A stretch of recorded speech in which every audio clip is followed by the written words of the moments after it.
Jarek Maybe here from Evolve Digital Labs, and I've got my good buddy Damon from Dallas.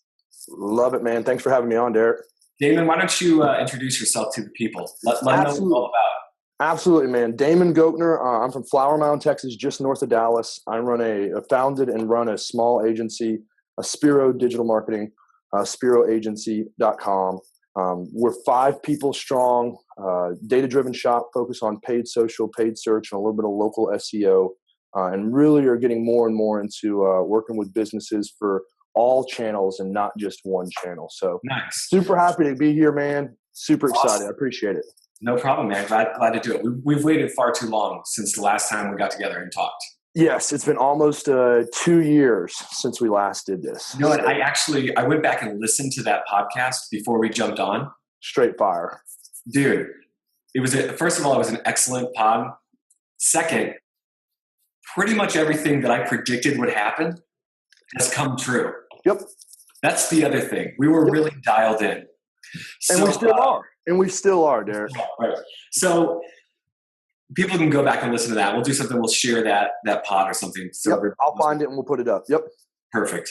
But what I wanted to talk about today, because you've been running your shop for how long now? Almost 2. It'll be 2 years and 8 days. Whew. Yeah, or 10 days. And you've aged how much since then? There's if for those that can see the video, if you can't see the video, there is gray in my luxurious epic beard now that wasn't there before. It's happening. I understand. So you're 2 years in, and you're adding these services. You're trying to get deeper, more holistic, omni-channel, fully integrated campaigns. What are the types of businesses that are coming to you and getting? Yeah. We work with a lot of small, local, medium, I say small to medium local businesses. So brick and mortar, service-based, brick and mortar, consumer good, that only focus on like a Dallas, Fort Worth, or a regional area. So we get a lot of those coming to us, everything from home healthcare companies to AC repair companies to plumbers, electricians, you name it along those lines. Right. And then on the flip side, our second group of that, we have like 3 main groups of clients, if you will. So really, really local. And then we work with a lot of startup app companies. I don't know how. I've got some good connections out in the Bay Area and through some other, and we do a good job. Our pricing is fairly reasonable, probably lower than most people. So we're more affordable than a lot of other agencies. But we're still full service, and we still like to do the same kind of quality that a lot of the bigger agencies do. We just have a lower starting point to try to find an easier way to get in bed with customers. Yeah. So because of that, we work with a lot of startups and a lot of app companies on using paid social specifically to get new users, right? As they seek to get funding, as they seek to, if they've got a round of funding to establish some metrics, they can go get a B round with, whatever the case is. And then the third group of clients that we work with are like a little bit larger, national, maybe international brands. And those are the ones that really frustrate me, because a lot of times those are the ones where they're pulling me into just a specific channel. Hey, we just want to do Facebook marketing for this campaign, for this group, for this one little myopic piece. Right. Okay. So we dive in and we do it. And then we realize we're like, yeah, but okay, the conversation's starting social, we're getting some sort of step towards engagement. They downloaded the white paper. They did even if they browse 2 or 3 pages on our site, or what's the next step? Is our retargeting better off that? Oh, well, we don't.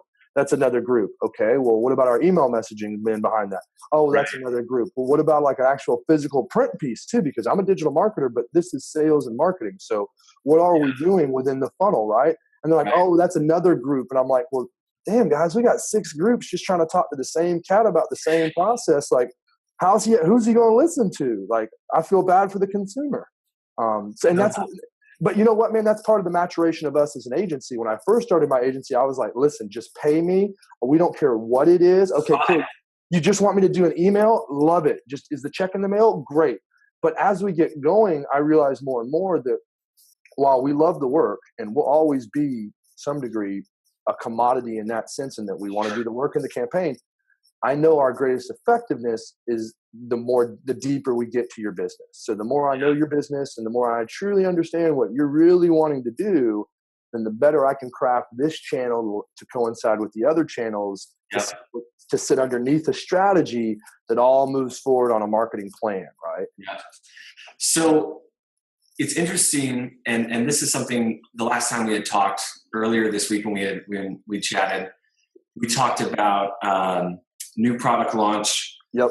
Talked about different customer bases that we're serving. Yep. And so I want to hone in on your experience, all this work that you're doing with these new startups, these apps, and maybe there's some other experience that's relevant. Yep. But what we're doing a lot of right now, what we're getting tasked to do right now, is help bring new products to market. And just like a startup, just like this app launching, you can be a Fortune 500 company, a multi-billion-dollar international company, and you are still going to have a lot of the same problems as the startup in terms of getting your product out there, having a consistent message, and ultimately just moving the needle enough, selling the product, getting adoption, that you can keep going and keep moving, right? So what I want to talk about today is those challenges of bringing a new product to market. Even if it's a company that maybe has had this product for a while, but it's been on the back burner. It wasn't the product or service that they wanted to highlight. But now the market has shifted because all of us are hearing the same problems from our clients. It's hard. It costs more money to get customers. Who my customer is has changed. How they're buying has changed. All of those things, right? So for us, one of the biggest challenges, and you touched on this already, is getting that new product to have the same message and in front of the right type of user across multiple channels. Yep. And the one thing that we constantly are battling and trying to inform our clients about is where they can reach their audience and why it's really important to be in more than one place, and how they may think they know who their customer does, but who their customers are today isn't necessarily a reflection of the people who will buy their product in the future, or who would buy their product today but aren't seeing it. So what I want to know from you is, how are you handling that bias?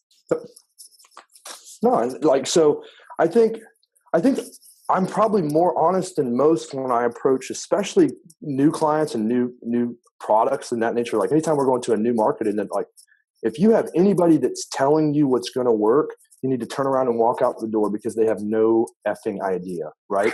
So, and that's the first, like I go to them and go, hey man, you tell me your product. I'm a smart, educated marketer, got a lot of channels and tactics behind me, know a lot of different segments that immediately you say a product and okay, cool, I think of 3 or 4 target audiences and we start running. That doesn't mean any of that shit's right. Right. So unless you got data as far as, so and the thing I love to challenge them is, cool, do you have email list of anybody using your system now? Cool, let's plug that into Facebook and at least get those demographics. Yeah, exactly. And most of the time they don't even have that. Like, cool, you got 5,000 users. Well, what's that audience look like? I don't know. Well, let's not spend 10 grand for a buyer persona, because we're not there yet. But let's take the tools that we got. Let's use a couple other tools. I mean, the Facebook Audience Insights is the dumbest thing ever. Every new client we work with, the first thing I say is like, what data sets do you have? Email addresses, phone numbers, MAC ID, whatever it is. And then let's just start looking at Audience Insights there. And what have you done before me? And let's do the same thing. So let me ask you this then. We're all trying to start from a really similar place, or hopefully we are, with having a higher degree of certainty.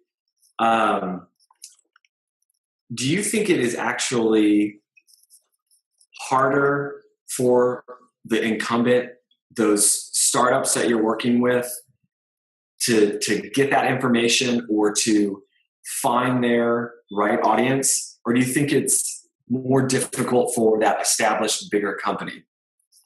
Oh, I would have to think it would be the startup. I mean, I would just have to, because if you've been in business at any time at all and you're doing anything halfway right, every time somebody places an order, you're collecting an email address or a phone number, one or the other. And so, I mean, I work with a guy that's a really small e-commerce site, competes against all the biggest brands. And we were doing really small stuff for him. And it was the same. I was like, so I didn't think he'd have 1,000 orders for the past 3 years. I figured an order a day for 3 years would be 10,000 orders, would be a bunch of orders, or 1,000 orders. He sent me like 22,000 email addresses. It was like, holy crap.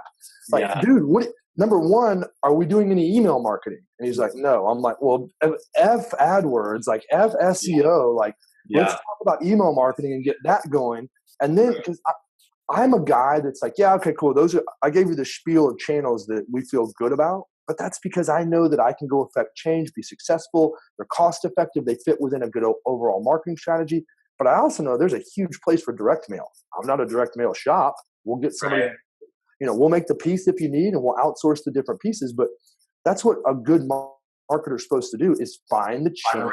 Right? Yeah. And how do we do that? We test. We take a bigger budget. We split off a little bit of pie. And that's what I tell people is like, cool, you got a $2,000 budget for AdWords. I need 300 of that to go test some Facebook too. And they're like, well, we don't want to test Facebook. And I'm like, well, I don't want to do AdWords if we're not going to test Facebook. And they're like, oh. Right. I'm like, wow. And I'm like, yeah, and I won't do the AdWords if we don't do remarketing. If you don't let me do the remarketing on the traffic I drive, then I don't want to do it.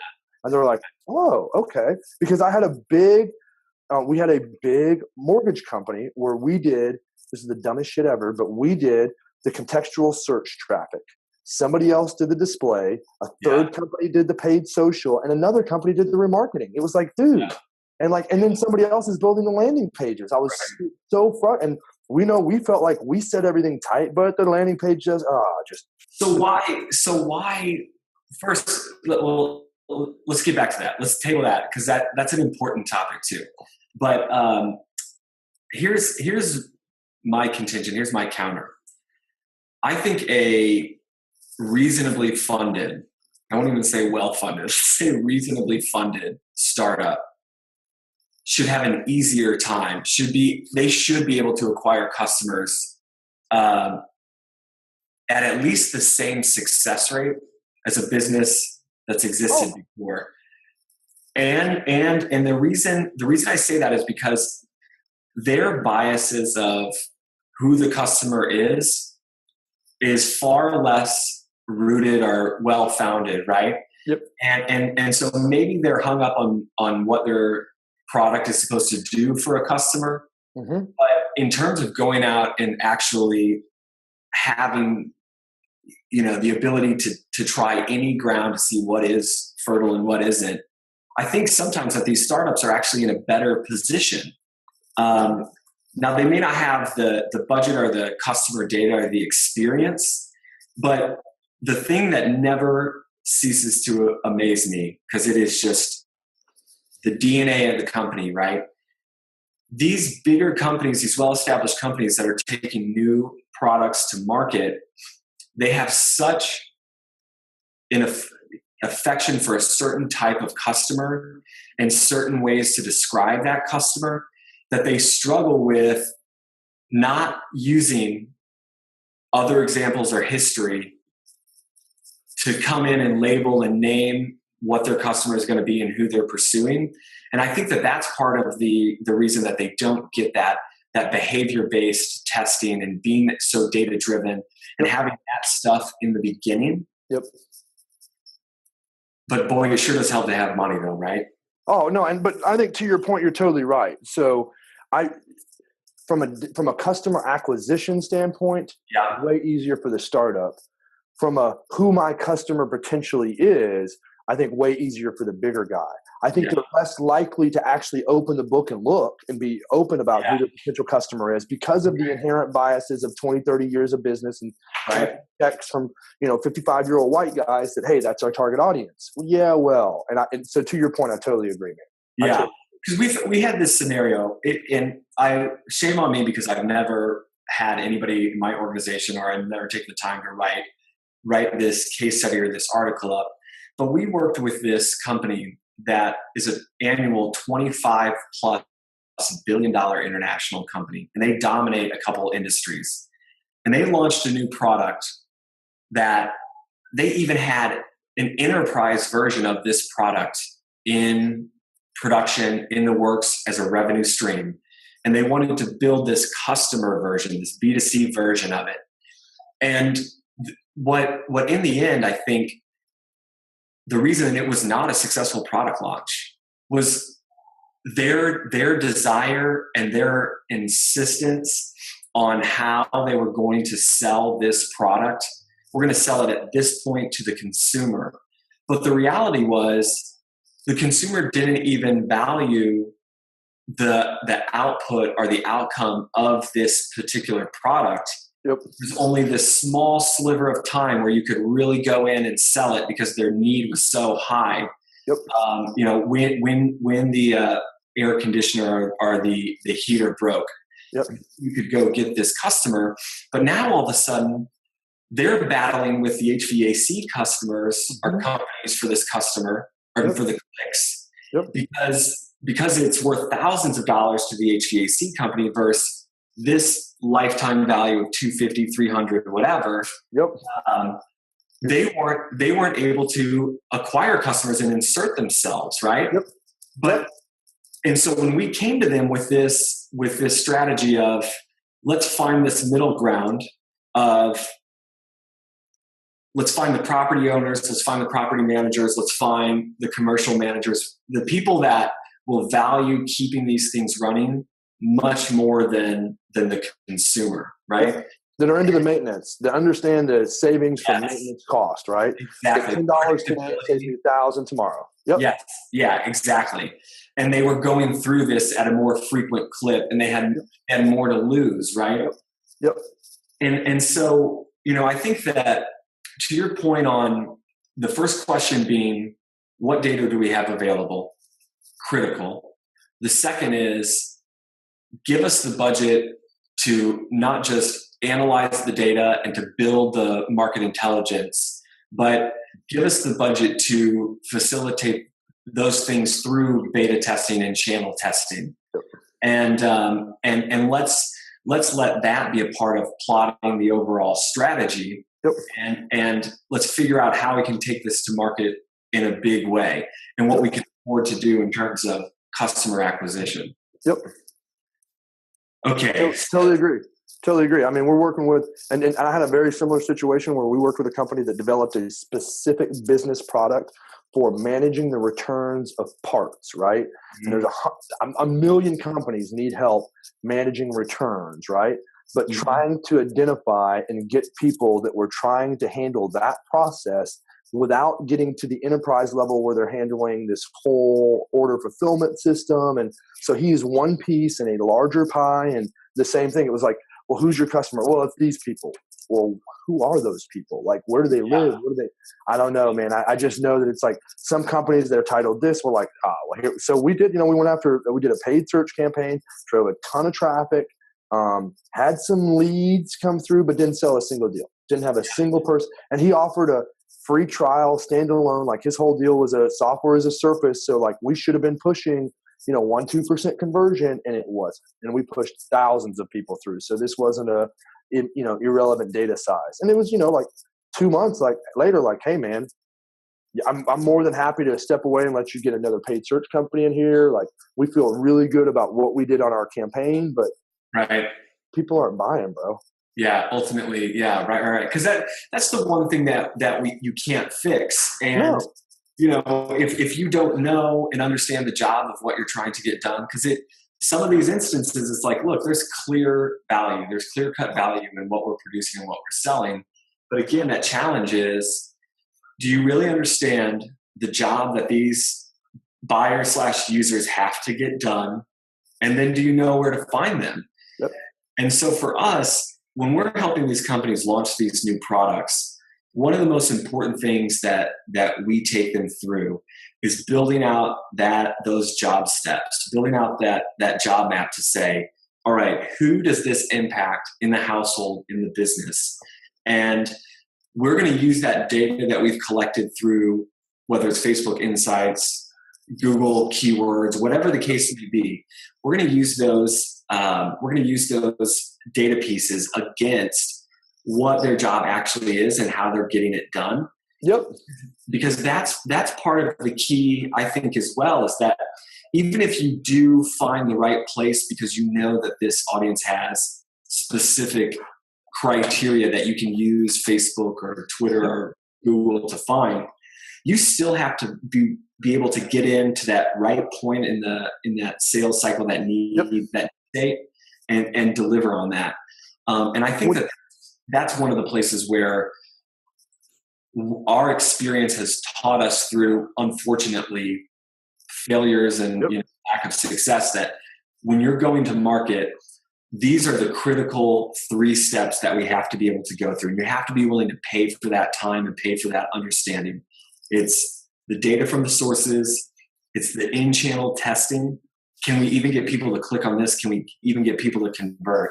And be aligning this with the job that has to be done. Because unlike most consumer products, you're forced with these new product launches.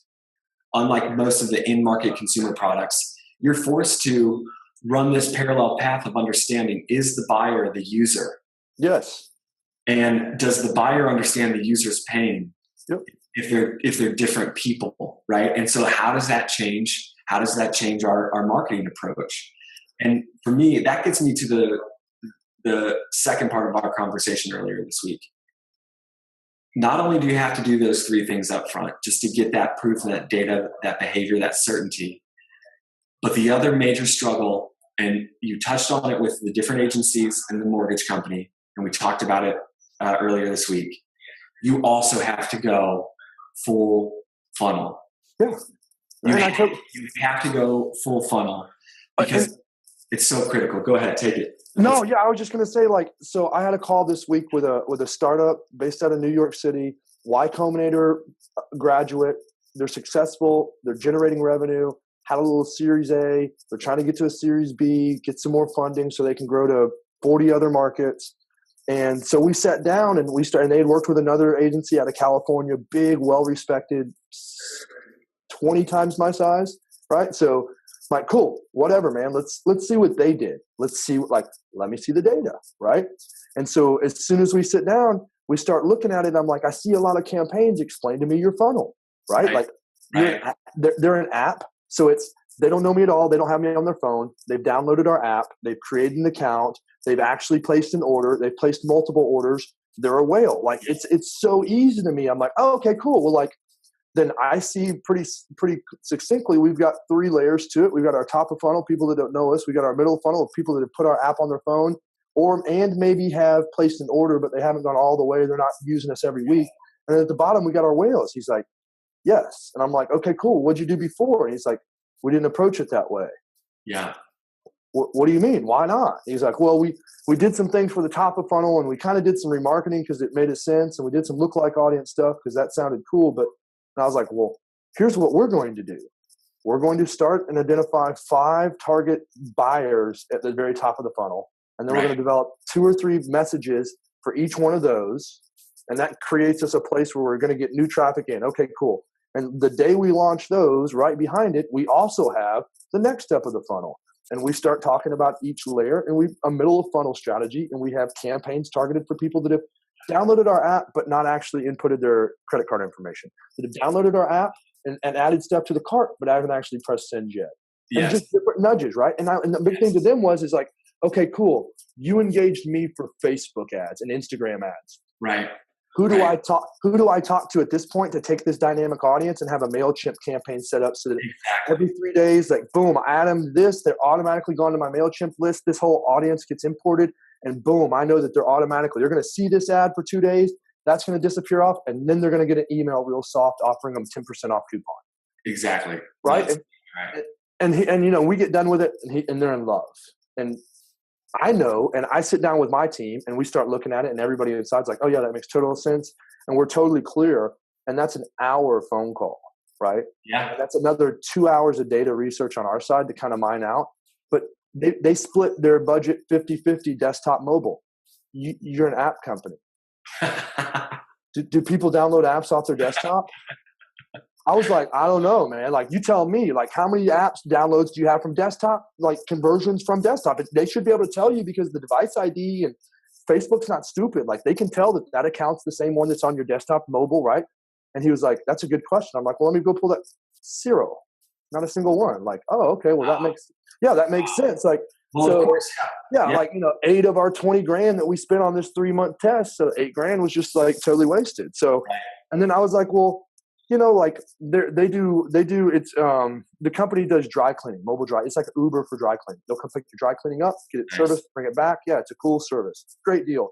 Well, and I was like, well, have you looked to see like who your biggest user of your service is? And yeah. like, no, not really. I'm like, well, send me all your best customers. Like, send me multiple repeat customers. Anybody that does it more than one time in a single month. Anybody that's ever done that for you. Send me that data. He's like, okay, cool. Send it to me. 65% female. Okay. Of that 65% female, then when we strip it age out and we look, or strip gender out and we look at age, 65% of his customers were between the ages of 28 and 38. I'm like, okay. So it's like, what? And so they were running ads to, 45 and older, and we spent 20% of our budget there. Yeah. It's like, they're not going to adopt. They're not going to. And if we are, and I'm like, you know what? That's cool. Let's go hunt our meat where we know the people like us. We can tell. And if we still want to go see if there's any viability with these other data sets, people that are 45 and older or men, then we just need to get really kick-ass messaging so that when we do get in front of them, they're like, oh, yeah, I need that. Because then, and that was the other thing was, we're micro message. I'm a guy that's like, let's figure people out and get them into the smallest buckets we can and speak specifically to them, right? Yeah. And that's not necessarily sometimes the greatest play for specific channels, right? Like sometimes you get better, like specifically on Facebook, we've seen a lot of times campaigns do better. The more you lump in and the larger the pool, then Facebook does a better job of kind of amalgamating. So it's a process, right? Walking through clients and setting the expectation that, hey, we're going to take these 5 things, we're going to set all this, and we're going to go test. Yeah. We're going to go see. And then the things that win, we're going to jump on, and the things that lose, we're going to ditch, replace, and reiterate. Yeah. And that's my promise to you. Right? Like, I mean, that's it though. Like, I love it. No, I think you've got it, dude. I think that's really, those are the critical things. The only thing that we didn't really hammer on that I think is really important, and you touched on it. You touched on your ability to be honest and just straightforward, Yeah. And I think that is that's the other piece, is that you have to be prepared to have the difficult conversations. You have to be prepared to say things that aren't easy for them to digest. And that happens at the beginning, the middle, and the end for sure. Yep. And you know what, man? That's part of me. Like, so I got into this business. I started my own agency so that I could work with people that I wanted to work with. Yeah. And literally, like, I was tired of signing clients because I needed to meet this number and make this guy happy and get him off my back for next month. And so, yeah, I'll take this deal, and it's not good for anybody, but it's what I got to do to get to next week. We don't do that. Right. Number one. But number two, so knowing that like every client we work with, and I am so honest up front, I almost try to sell myself out of deals so that people don't ever, because I don't want to get to month 2 where I got to tell you some shitty news and I don't want to do it. I can't, like, I don't feel like we have the relationship where I can just call you and be like, hey, Derek, man, how you doing? Cool. Did you have a good weekend? Yeah. How's your kids? All right, cool. Yeah. By the way, that shit we tried last month sucked. We're not going to do that again. We got to find a different path. We got another idea though. We're thinking about doing this. We want to try this. And I want clients that are there. I don't want the client that's like every week, where we at? And that's one of the reasons we don't do a lot of, I'm always hesitant with SEO engagements to some degree, because it seems like they get so crazy sometimes about myopic rankings and little bullshit algorithm changes and things that overall don't affect our business. Right. Yeah. So then you're chasing down answers that don't really have any real consequence. Exactly. Yeah, no doubt. Well, I love it, man. I appreciate the time, and I appreciate you, buddy. To tackle this. I think what we need to do is take this to the next level with tactics. Yeah, well, and that's what I would love to do, is sit down and talk about, like, okay, cool, you want to do paid search, or you want to do this strategy, you want to do this channel. Why aren't you doing Y and Z? Why isn't there an email piece? Why aren't we? Yep. And how do you do that well? And what does that look like? And so I would love to get into that. And I've got some sequencing stuff that we put together, templates and some stuff that I would love to, like, and that's where I get to, is like email sequencing and setting it up. And With bigger clients, we go to marketing automation, but with most of my clients, we can't afford HubSpot. I can't afford, it doesn't make sense. The cost per lead and the whole deal, it doesn't make sense. So how do we do this with a WordPress site, MailChimp, Facebook, and, a little bit of API? All right, here we go. I love it. Yeah, all good, man. We'll get that on the books and do it again sometime. Damon, let's not wait this long next time. We will not, sir. That is a promise. Always good to talk to you, Derek. Have a great day, sir. You too. Bye. Bye-bye.